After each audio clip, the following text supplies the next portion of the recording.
Sir, ang tanong ko, Sir Ma'am, tanong ko, ano yung pinaka-ingredients bakit successful at maganda ang samahan ng grupo? Gusto mo bang matuto ng agribusiness, crops, livestock and poultry, aquaculture, at ma-inspire sa mga success stories? Agribusiness How It Works! As a YouTube channel, Agribusiness features entrepreneurs, farmers, organizations, OFWs, investors. However, beyond our usual content and official endorsements, Agribusiness does not engage in other business dealings with them. While our viewers and featured individuals and entities may choose to pursue business deals with each other on their own, we encourage them to be cautious in doing so.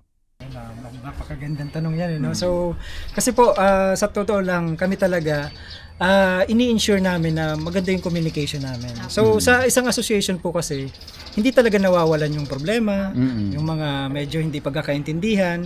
Pero ang magandang susi po dyan, basta open yung communication. Siyempre, dapat lagi kayo nagbi-meeting, laging, siyempre, dapat uma-attend. So, para at least alam nila kung ano mga ginagawa. Kalawa, dapat siguro, yun nga, yung magandang partnership sa government. Kasi like ngayon ako, i-take ko na rin yung opportunity nito na pasalamatan. Unang-una, yung DAR na nag-put up sa amin. Ang Department of Agrarian Reform, napakalaking tulong po sa amin yan. Lalo na sila Ma'am Norma Evangelista. At yung mga dati pa, sila Ma'am Libay dati, tapos nag-retire na rin po kasi. No? Tsaka yung lahat ng mga taga-DAR ngayon na halos every month po meron sa aming pa-training, merong mga interventions. Lagi pong nandyan sila para sumuporta sa amin. At syempre yung MAU, yung Municipal Agriculture Office namin. Sa panguna po ni Sir Bing Mangulabnan. Kasi po sila, hindi pa nga kami nagre-request. Meron na silang ino-offer na naman na interventions o kung ano man na mga pwede naming i-offer sa mga magsasaka. Kasi talagang nagkakaroon kami ng pagtutulungan. So, even po sa mga hindi na related sa pagsasaka, like nag-sponsor po kami ng mga sports fest, mga fun run, kung saan po, gagawin na naman po ulit namin ngayong April or May, baka April or May, kung saan po kami nagkakaroon ng fun run, ang tawag po doon, hataw takbo magsasaka. Parang ano po, inspiration po yun sa ginagawa ng dito sa Bataan, na nila Gob na hataw takbo Bataan. So kami naman po, ang gagawin namin, every kilometer, nagbibigay po kami ng gulay. So yung mga produce po ng mga kasamahan namin, yun din po yung mga pinamimigay namin. Siyempre, binibili yun ng asosasyon. So para silang namamalengke na every kilometer, naging healthy na sila at kasi nagtumakbo sila. Pag uwi pa nila, meron silang pang pinakbet. Ayun. Dinengdeng. Tapos yung mga nanalo, ang mga binibigay din po namin, yung mga bigas, grocery items, yung mga bigas, produkto rin po yun ng mga taga ng community rito sa amin. Yung mga nagbibigas. So, ayun po, magandang susi dyan. Siguro, yan nga po, open communication, partnership with government institutions. Tapos, nagkakaroon tayo ng bonding ng mga magkakasama, hindi lang sa association, kundi pati rin sa community. Para at least nakikita nila na ito palang ginagawa ng Barba. Marami po kami nahihikayat na mag-member din sa amin. Although syempre marami rin po kasi ditong association. So kaya ini-ensure din po namin na maganda pa rin ang pagsasamahan ng ibang association. Ayun. So yun po. So hi lang tayo kay Secretary Conrad Estrella III. Kasi nung isang araw lang ay nag-meeting ho kami dahil nagre-request ako sa kanya na makapag-feature sana ng mga beneficiaries. At nagulat ako tong araw na to pagdating dito, beneficiary. So naunahan pa natin yung official na collaboration with DAR na feature na namin kayo kaagad. Ayan. So, sino pong may gustong magdagdag ng doon sa unang tanong? Yung sinagot ni Pres. Marami po itong Vice. Salamat po sa pagkakataon. Actually, ang susi talaga ng isang grupo, isang organisasyon, ay yung nagkakaintindihan kayo at yung concern sa bawat isa. At unang-una dapat may puso. Sabi nga, bago piso, puso muna. Kaya nga, dito sa organisasyon namin, we see to it na kung ano yung nararamdaman ng ibang members namin, ma-address namin. At yung bang tipong, kasi dito sa amin, hindi lang basta organisasyon o asosasyon, isang pamilya kami dito. Extended family. Yung iba na medyo nahihiya, nagagawa naming umaten, mag-participate. Kaya po dito, talagang makikita ninyo, hindi doon sa salita lang, kundi may resulta. Yun po yung nakikita natin dito sa organisasyon namin o sa asosasyon ng Barba. At yung mga nakikita din ng mga agencies, yun din po yung pinagbabasihan nila, yung grupo na nagkakaisa. So doon po pumapasok yung mga, gusto natin tulungan ang Barba, gusto natin tulungan. Kasi sila, laging nandiyan. Pag nagpatawag sila, nandiyan kami. 100%. Hindi man kami kumpleto lahat, pero nandiyan kami. May partisipasyon kami. So yun ang nakita nila na lagi kaming visible sa kanilang mga events. Ilan po, thank you. Sir, ikaw po, ano pong masasabi mo? Ano yung mga challenges normally sa grupo, sa sarili mong farming venture? Ang challenge sa weather, sa ano natin ngayon, sa klima, sa panahon.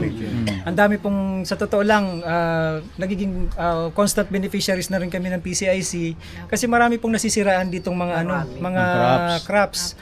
Si Nanay Maring, halos lahat po kami, may mga namamatay na alaga, may mga nasisirang pananim, gawa nga po ng bagyo, ng drought. So, isa po yan sa malaking challenge sa mga magsasaka. Ikalawa yung market po. Na ngayon talagang nahihirapan po kami kasi siyempre ang mga magsasaka ay talagang nasanay yan sa pagpuproduce, sa pagtatanim, pero hindi masyadong natutunan or napag-aralan kung paano mag-business, magnegosyo. Yes. Kaya yun po ang magandang ginagawa naman din po namin bilang asosasyon kasi nagka-cluster kami ngayon. Okay. Nasa early stage pa po pero yun po talagang target namin na maging isang matatag na cluster kami. Sa tulong din po ng DA, ng MA, ng OPA, nila Engineer Joey, at ng Agricultural Training Institute, sila po yung nagtutulong sa amin para mailapit kami sa mga institutional buyers. Okay. Habang kami po ay nagpapalakas ngayon kasi ang target po talaga namin ay since magiging cluster kami, lahat ng mga produkto namin ay mapagsama-sama namin. At para magkaroon kami ng boses na hindi lang kami binabarat ng mga traders or ng mga middleman, pwede po kaming lumapit sa mga institutional buyers gaya ng Jollibee o ng kahit mga LGU na yan o ng mga schools para magkaroon kami ng dikta sa presyo. Kumbaga, negotiation yan pero magkakaroon kami, hindi po kami nababarat. Okay. So, isa po yan sa mga siguro nakikita kong panlaban dun sa mga challenges yun na na-experience po namin. Okay, dalawa po, no? Yung una, yung doon sa climate change. Pangalawa, yung market, no?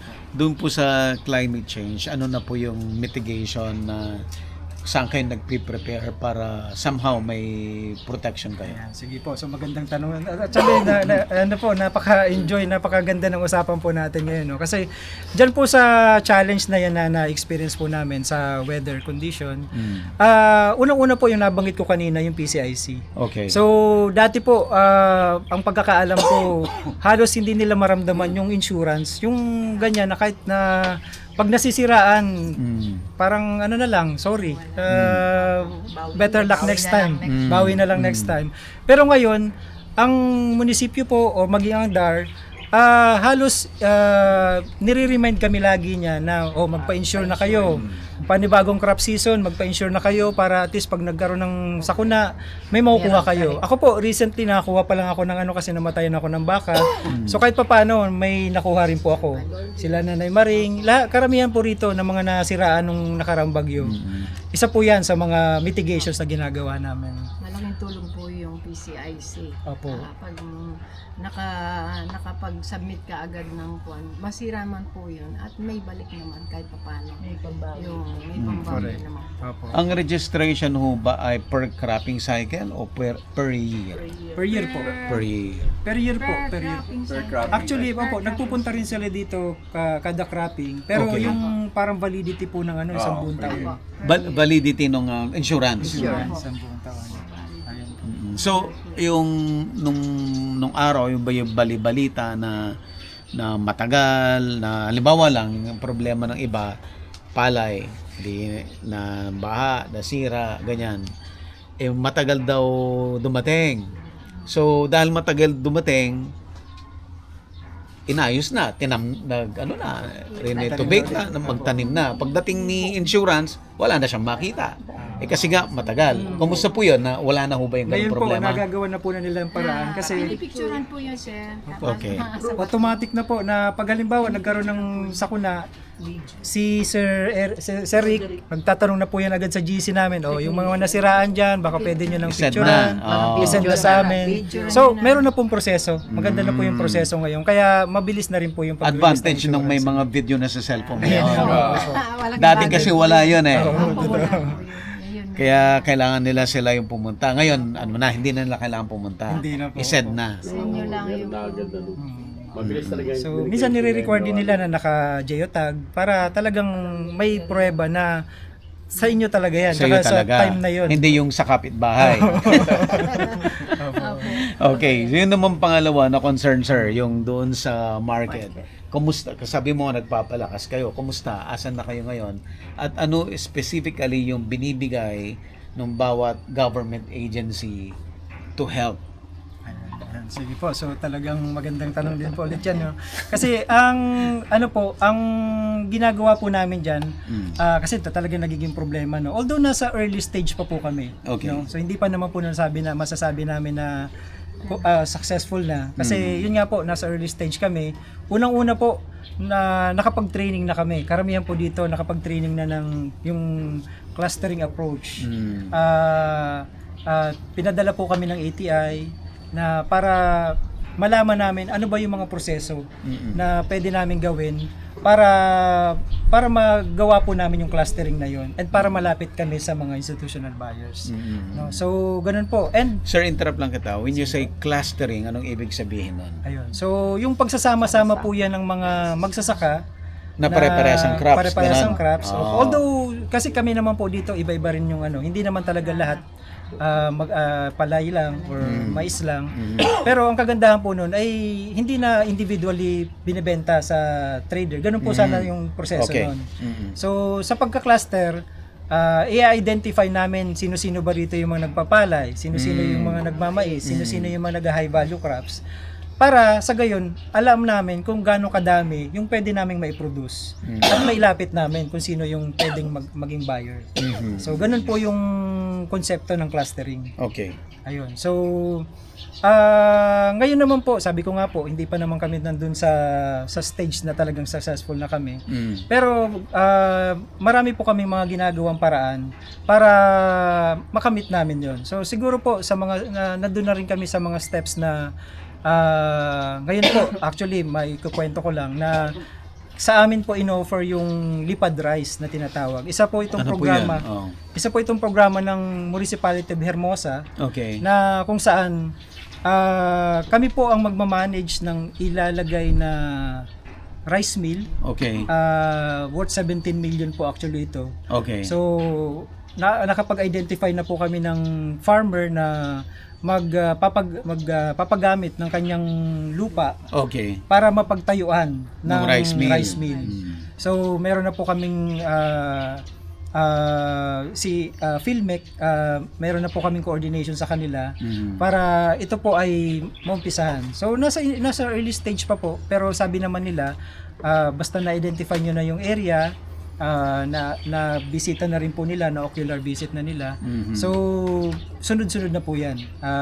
Itatayo nila within the year yung warehouse.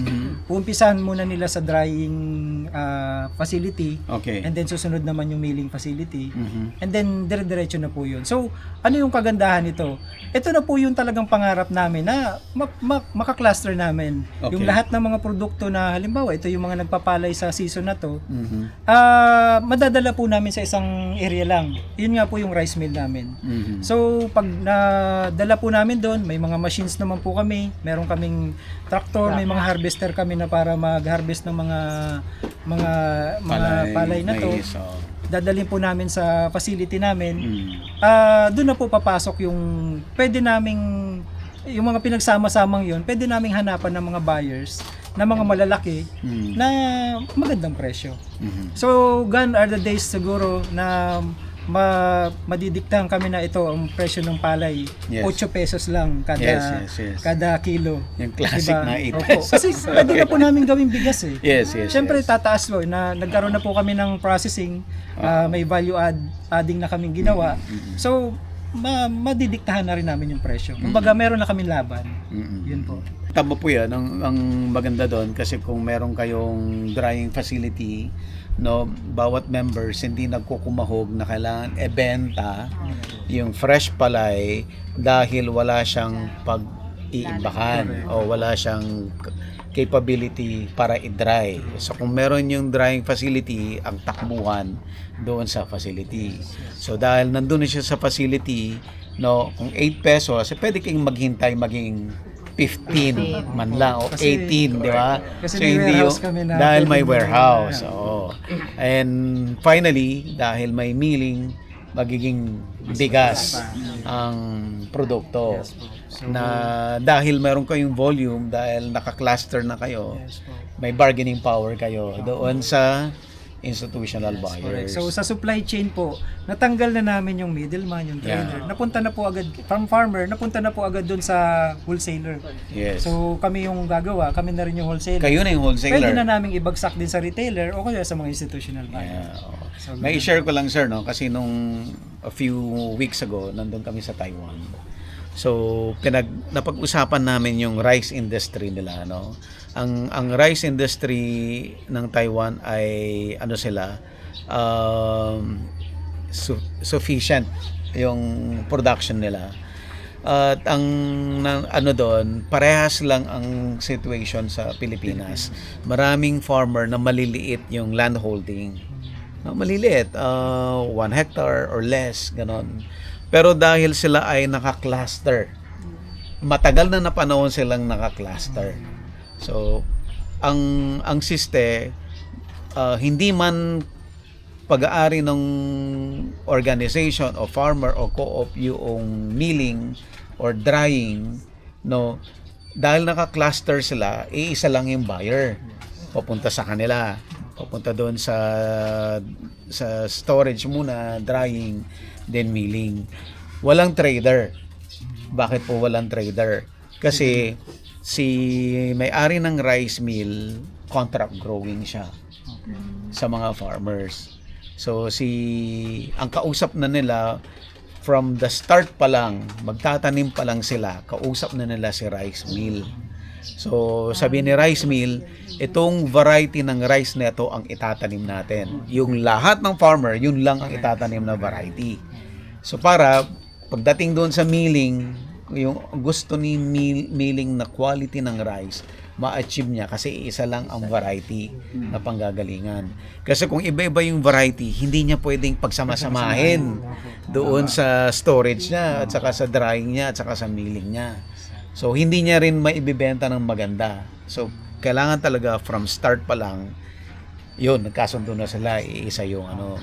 Isa pa rin po sa actually challenge din kasi pag ang individual farmer pag kinakapos, wala siyang, minsan nawawala ng choice kundi ibenta yung lupa. So isa rin po yan sa advocacy ng Barba na since halos kami po dito sa, parang makiklaim ko na rin sa buong Hermosa kami po yung pinakamalaking association. Okay.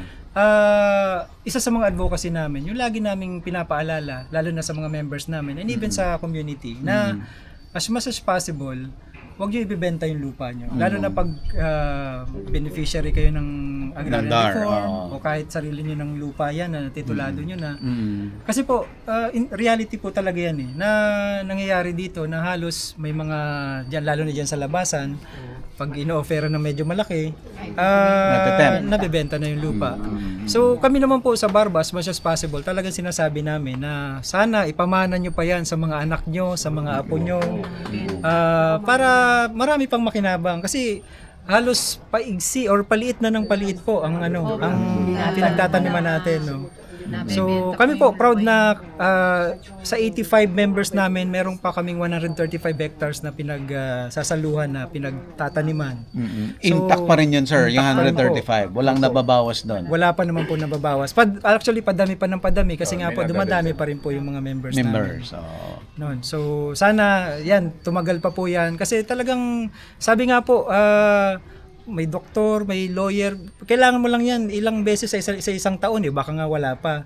Pero ang farmer daily, kailangan mo ang farmer na yan kasi kailangan mong kumain ng 3 times a day. So sana mas lalo pang dumami ang farmers, yung mga maliliit, yung mga youth, mas lalo pa naming ma-encourage. Kaya nga po, medyo, yun nga, yan, si Toto, mga ano pa, medyo bata pa, ako kahit paano. Food security po. Yun nga po. Food security. Marami pa kaming ma-encourage na mga kabataan. Di tayo mag-usa ng pagkain sa mesa. Maganda naman po yun, yung sinabi nyo na intact kasi marami na akong nalibot at marami akong naririnig na nabenta yung lupa nung isang agrarian beneficiary. Binebenta nila iba-ibang reason. Isang reason ay walang capability para gawing productive yung lupa. O anong say mo doon, Pres? As long as po naibibenta rin sa isang farmer din or talagang merong kumbaga merong kakayahan na mag-farm. Okay. Siguro wala naman pong sa akin walang kaso kasi kumbaga hindi siya naibenta doon sa mga gagawing industrial area o commercial. Napapakinabangan pa rin. Basta agriculture pa rin. Agriculture pa rin. Purpose. Siguro po ganun. Pero siyempre meron po yan na mga limitations kasi ang base sa batas, hindi po pwedeng ibenta ang lupa ng 10 years po, agraryo no? ng 10 years. 10 years. So, kaya may mga limitations pa rin po yan. Pero sana walang mas maganda kundi hindi nila ibenta. Correct. Sana. Oo, kasi yan blessing yan ang binigay ng gobyerno sa iyo yan dapat pagyamanin mo kasi nga hindi lahat nagkakaroon ng lupa ha. Tsaka ang 1 million ngayon, Hindi 2 lahat million, ang bilis nagkakaroon na ng pong lupa. mawala niya. Bilis Pero the best pa rin kung lahat sana ng farmer kagaya ni Ate Maring na gawing produkto ang harvest para malaki ang kita. Actually, proud po kami na si Auntie Maring, isa po yan sa multi-awarded na farmer po dito sa amin. Awarded pala sa Speaker na yan Kuya Buddy, speaker na yan. Doon sa dry seeding niya. Okay, ano pa po ang gusto nyong i-share bago tayo mag-close? Sir. Para sa akin po siguro yung mga kaya yan lagi po sinasabi sa mga kasama namin. Yung mga anak po nila gusto nilang mag-train para sa pagpa-farmers po. Para sa land preparation po, punta lang po sila sa grupo po namin. Ready po kami na i-train sila para po kasi kung matatapos po sa amin, kung sa generation na to matatapos yung pag-farming, dapat po yung mga anak po namin sila magtutuloy ng mga namin. Nga po, yung pong anak ko, 10 years old, naturuan ko na po siyang mag-tractor. Yung anak ko po. Marunong na po siya. Sabi niya, nung yung tawag sa school, career day. Yung mga sundalo daw, tapos mga engineer. Siya daw pa, meron bang uniform yung operator ng tractor. Sabi ko wala, kung sabi ko gano'n ka na lang. Parang po siya, kasi nakikita niya po sa akin. Proud siya na na maging farmer. Yung pong anak ko. 10 years old pa lang po siya, marunong na po siya mag-tractor. Talagang kung gusto natin yung next generation magtuloy, it's really the parents ang mag-encourage talaga. Pag yung parents na nagsabi na huwag kang magsaka, doon pa lang sa bahay na discourage na So, siguro po, parting words na unang-una po nagpapasalamat kami kay Sir Buddy at sa buong team, si Mrs. po ni Sir Buddy, si daughter niya at si Sir Romer from Bataan. Taga Bataan nga rin po si Sir. So, nagpapasalamat po kami sa pagbisita nyo sa Iron Farm at sa Barba. Kasi kahit paano po napakita namin sa inyo kung anong ginagawa namin dito. Kumbaga, simpleng buhay pero masaya po kami sa ginagawa namin. So kami rin po nagpapasalamat syempre sa mga tumutulong sa amin. Inaamin po namin kahit sa anong, kumbaga nagsisikap kami, nagtutulungan kami, pero kung wala rin po yung mga tulong na binibigay sa amin ng local government, ng government agencies, siguro hindi rin po namin makakamit. No? So maraming salamat po sa Municipal Agriculture Office, sa aming local government unit, kay Mayora Ann Inton, sa ETI, sa aming bagong regional director po ngayon, si Sir Eman, at syempre yung aming of course sa OPA, sa aming engineer Joey, sa aming Engineer PA. Joey. Oo. At syempre ang DAR, ang Department of Agrarian Reform, si Ma'am Norma Evangelista. Laking pasalamat po namin. Lagi ko po sinasabi sa kanya na kumbaga walang hanggang pasasalamat po namin kasi nung maliit pa po kami hanggang sa ngayon, nandun pa rin sila para umantabay sa amin. So yun po ang masasabi ko lang sa mga kasamahan ko. Hindi ko po ito magagawa, kaya minsan nga po nahihiya ako pag pinagpapasalamatan nila ako na kumbaga na ano nila yung paghihirap ko rin. So pero hindi ko naman to magagawa kung wala yung tulong nila. So wala yung tulong nyo. So lagi lang po tayong magkaisa. Kung ano man yung problema, gawa natin ng paraan, at lagi tayong ipakita natin na lagi tayo united tayo lagi, no? So para sa ganon, hindi lang tayo isang asosasyon, kasi ang plano po namin, Sir Buddy, in 2029 kooperatiba na po kami. So nandun po yan sa vision, mission, goals and objectives po namin, no? So sa tingin ko naman po makakamit namin yan basta lagi kami magtutulong-tulong.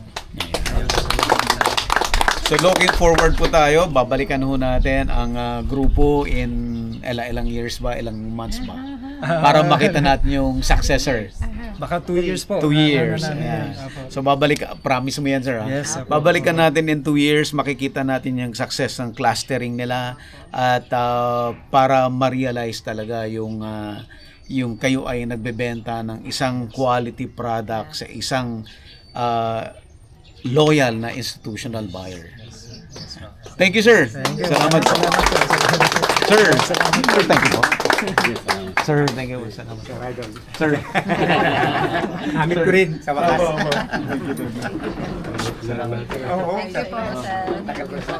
Thank you, sir.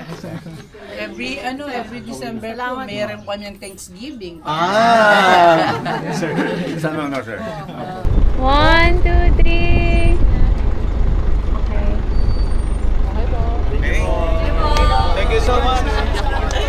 Ingat po kayo, ha?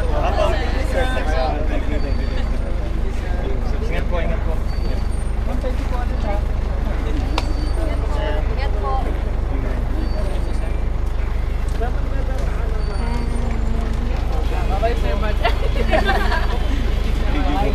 Agribusiness, how it works. Instruct, inspire, succeed.